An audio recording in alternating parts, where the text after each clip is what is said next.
ஹாலிடேஸ்னாலே நம்ம K travels தான். தமிழகத்தின் முன்னணி டிராவல்ஸ் நிறுவனம். Plan your happy trips with K travels.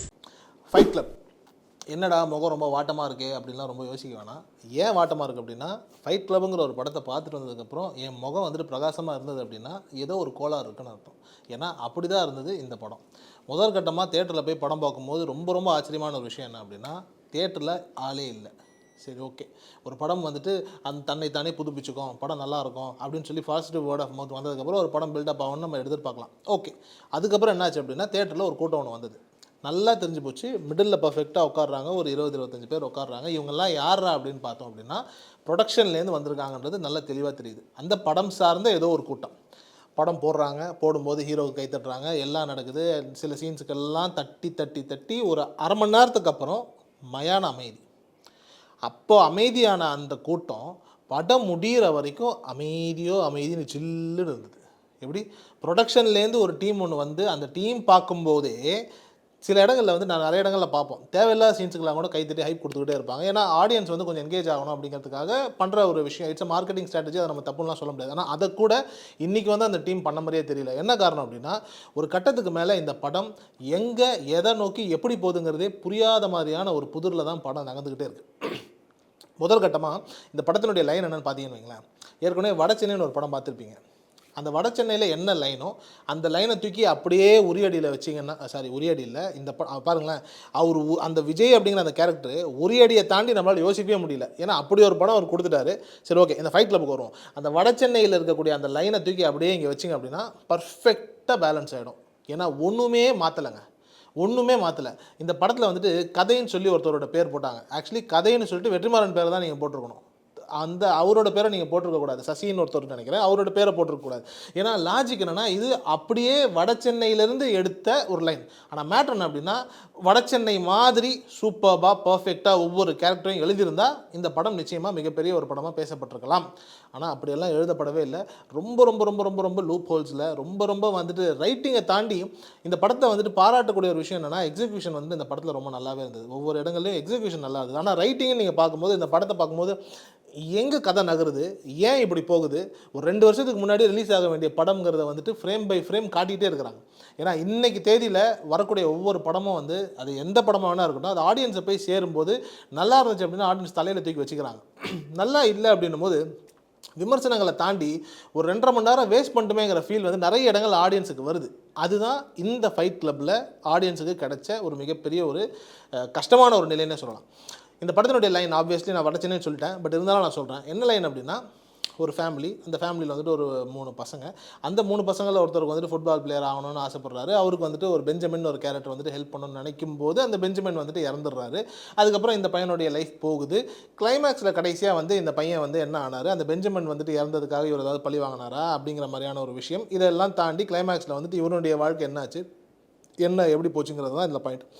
அப்படியே வட சென்னையை நீங்கள் கற்பனை பண்ணிங்க அப்படின்னா, அந்த ராஜன் கேரக்டர் இறந்த உடனே வந்து ஆண்ட்ரியா கேரக்டர் வந்து யோசிச்சு பர்ஃபெக்டாக பழிவாங்கினவங்களெல்லாம் எப்படி பழிவாங்கலான்ற மாதிரியான ஒரு நிலையில் நகரம் தெரியுமா.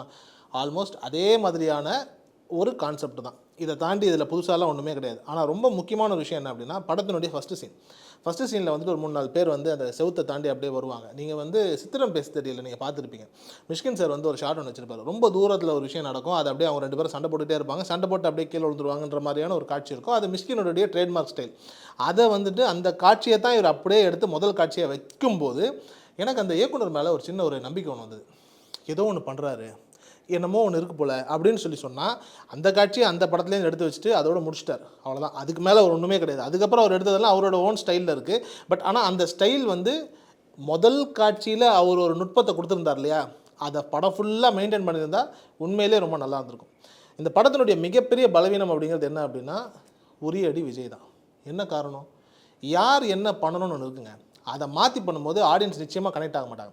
சுசீந்திரன் வந்துட்டு சாம்பியன் ஒரு படம் பண்ணார். அந்த படம் வந்துட்டு ஆல்மோஸ்ட் ஃபுட்பால் அதை பேஸ் பண்ண ஒரு விஷயம், அதுக்குள்ளே இருக்கக்கூடிய ஒரு சின்ன அரசியல், ஒரு வட சென்னையில் நடக்கக்கூடிய ஒரு கதை, அந்த கதாநாயகியும் ஸ்கூல் ஸ்டூடெண்ட்டாக இருந்து அவங்க லைஃப் எப்படி மாறுதுங்கிற மாதிரியான ஒரு விஷயம் தான் இருக்கும். ஆல்மோஸ்ட் அந்த பிளாட்டையும் இதில் உள்ளே கொண்டு வந்து வச்சுக்கிட்டு உரியடி விஜயை ஸ்கூல் ஸ்டூடெண்ட்டாக காட்டுறாங்க. ஆடியன்ஸ் எல்லாம் அக்செப்ட் பண்ணவே முடியாது. இப்போது ஃபார் எக்ஸாம்பிள் அஜித்குமார் இருக்கார். திடீர்னு அஜித்குமாரை கொண்டு வந்து நீங்கள் என்ன பண்ணுறீங்க, ஒரு ஸ்கூல் ஸ்டூடெண்ட்னு சொல்லிட்டு நீங்கள் ஒரு 12வது படிக்கிற ஸ்டூடெண்ட்னு சொல்லி ஆடியன்ஸ் காமிச்சாங்கன்னா நீங்கள் நம்புவீங்களா? ஆடியன்ஸ் ஒத்துப்பீங்களா? அதே தான் நடக்குது உரியடி விஜயோடும்.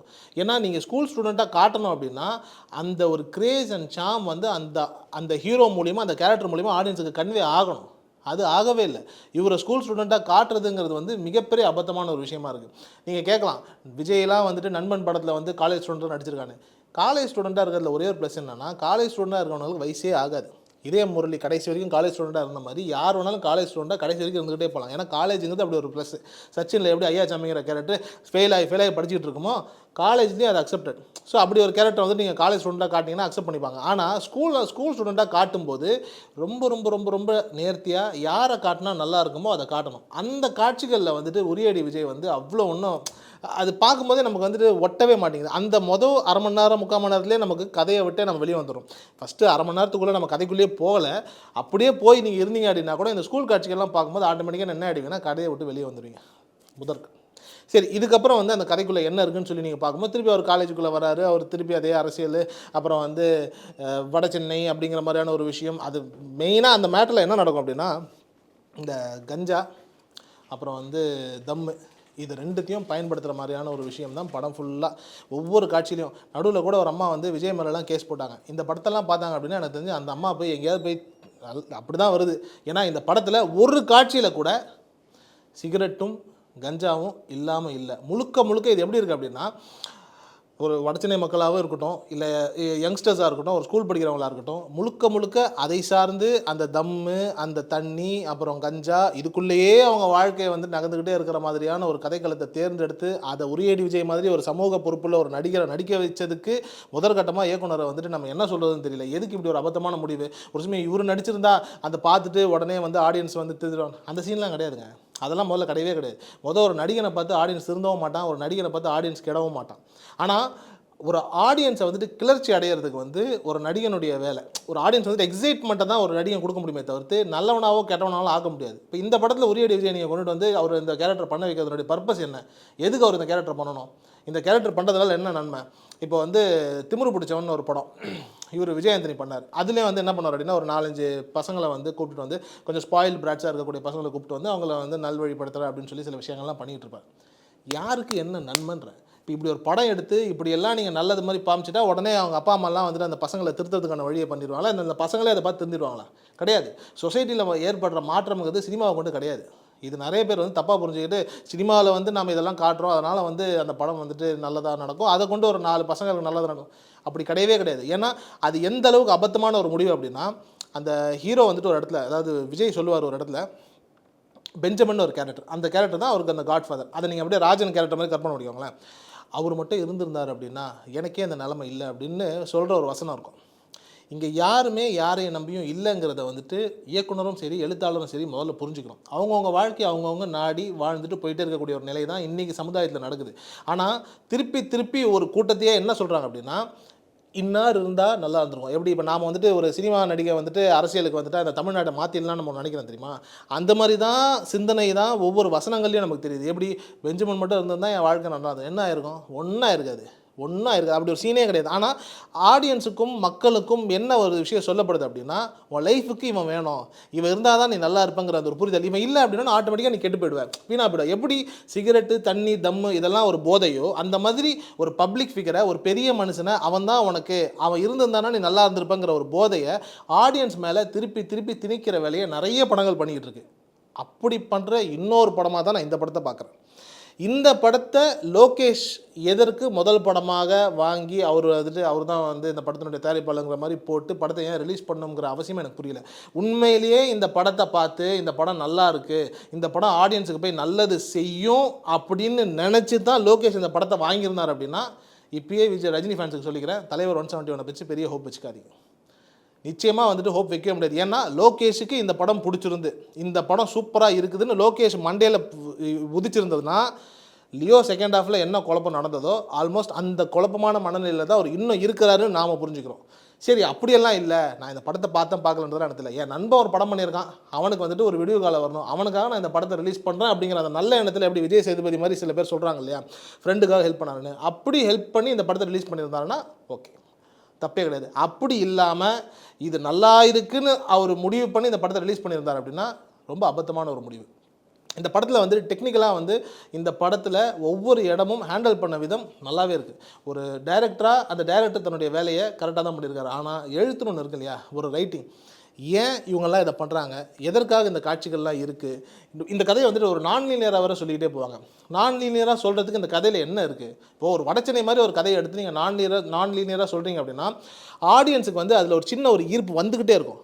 இதில் அப்படி என்ன இருக்குது, இதை வந்துட்டு நீங்கள் பிளெயினாகவே ஒரு சிம்பிளான ஸ்டோரியாக கூட சொல்லலாம், தப்பு இல்லை. பட் ஆனால் அப்படிப்பட்ட ஒரு விஷயத்தை இவங்க பண்ணவே இல்லை. அதே மாதிரி வந்து ஒரு ஹீரோவுக்கு இமேஜுங்கிறது ரொம்ப முக்கியம். நிறைய பேர் சொல்லுவாங்க எனக்கு இமேஜ் இல்லை, ஒன்றும் இல்லை அப்படின்னு. அதெல்லாம் ஒன்றுமே கிடையாது. இவரை பொறுத்த வரைக்கும், இந்த ஹீரோவை பொறுத்த வரைக்கும் ஒரு கம்யூனிஸ்ட் சித்தாந்தத்தை கொண்ட ஒரு ஹீரோங்கிற ஒரு இமேஜ் நிச்சயமாக இருக்குது. அந்த இமேஜை பொறுத்த வரைக்கும் அவர் சொசைட்டிக்கு நல்லது பண்ணுவார், சொசைட்டிக்கு வந்துட்டு ரொம்ப ப்ராஃபிட்டபுளாக இருப்பாருங்கிற மாதிரி தான் உரியடையிலேருந்து எல்லா படங்களும் வந்துட்டு போதிக்குது. குறிப்பாக இங்கே ஆடியன்ஸ் வந்து ரொம்ப நோட் பண்ணுறது என்ன அப்படின்னா, நம்மளுடைய பர்சனல் இமேஜ் என்னவாக இருக்கோ அதை திரையில் பொருத்தி பார்க்கக்கூடிய ஒரு நிலை நிறைய இடங்களில் இருக்குது. குறிப்பாக கமர்ஷியல் ஹீரோஸ்க்கு அது ரொம்பவே இருக்குது. அப்படி இருக்கும்போது ஆடியன்ஸ் வந்துட்டு அதில் கனெக்ட் ஆகாததுக்கான நிறைய நிலைகள் என்ன இருக்குது அப்படின்னா, இந்த கதாபாத்திரம் வந்துட்டு நிறைய இடங்களில் மூளை இல்லாமல் செயல்படுற மாதிரியான காட்சிகள் நிறைய இடங்களில் இருக்கும். ஒருத்தன் வந்துட்டு ஒரு ஜோசஃபுங்கிற ஒரு கேரக்டர் வந்து ஒரு தப்பு பண்ணிவிட்டு ஜெயிலுக்கு போயிடுவான். அவன் வந்து உள்ளே உட்காந்துக்கிட்டு தன்னை வந்து அப்படியே மிஸ்யூஸ் பண்ணுறான், மேனிப்புலேட் பண்ணுறாங்கிறத கூட தெரியாமல் ஒரு கதாநாயகனுடைய கேரக்டர் போய்கிட்டே இருக்குது. கடைசியாக அவனுக்கு வந்துட்டு உண்மையை கூட வந்துட்டு 2 டீனேஜ் பசங்க வந்து சொன்னா தான் அந்த ஹீரோவுக்கு புரியுங்கிற மாதிரியான ஒரு எழுத்து இருக்கு இல்லையா, அந்த எழுத்து வந்துட்டு இந்த ஹீரோக்கான இமேஜுக்கு வந்துட்டு செட் ஆகலை. மேபி வந்து ஒரு சித்தாந்தங்கள் இல்லாத ஒரு புதுமுகம் நடிச்சிருந்தா மேபி இந்த படம் கூட கனெக்ட் ஆகிருக்கலாம். சரி, ஒன்றுமே தெரியாத ஒரு பையன், அந்த பையன் லைஃப்பில் எப்படி சமாளிச்சு வரான்னு எல்லாம் தெரிஞ்ச. சமீபத்தில் கூட ஒரு பேட்டியில் சொன்னார், நான் என்னோட உரியடி 2 வந்து சக்ஸஸ்ஃபுல்லான வெஞ்சரு. அந்த படம் வந்துட்டு நான் நிறைய பேர் செத்ததை வச்சு தான் நான் கதையாக எழுதி பணம் பண்ணியிருக்கேன். ஆனால் அதை கூட நான் சக்ஸஸ் மீட்டாக கொண்டாட விரும்பலை. ஏன்னா எனக்கு அது வந்து ரொம்ப அநாகரிகமாக தெரிஞ்சதுன்னு பதிவு பண்ணி இருக்கக்கூடிய ஒரு socially responsible actor and director.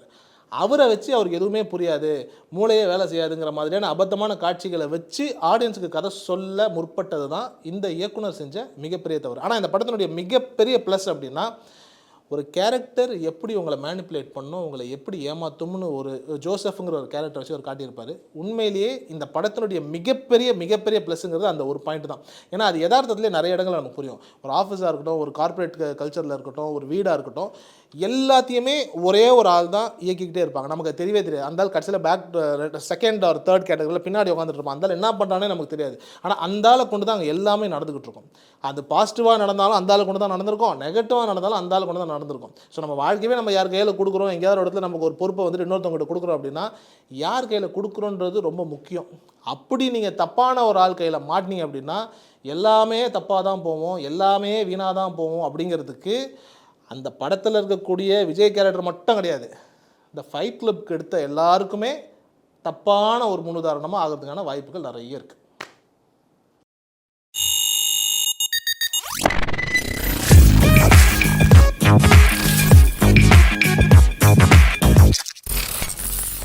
ஹாலிடேஸ்னாலே நம்ம கே டிராவல்ஸ் தான். தமிழகத்தின் முன்னணி டிராவல்ஸ் நிறுவனம். Plan your happy trips with K travels.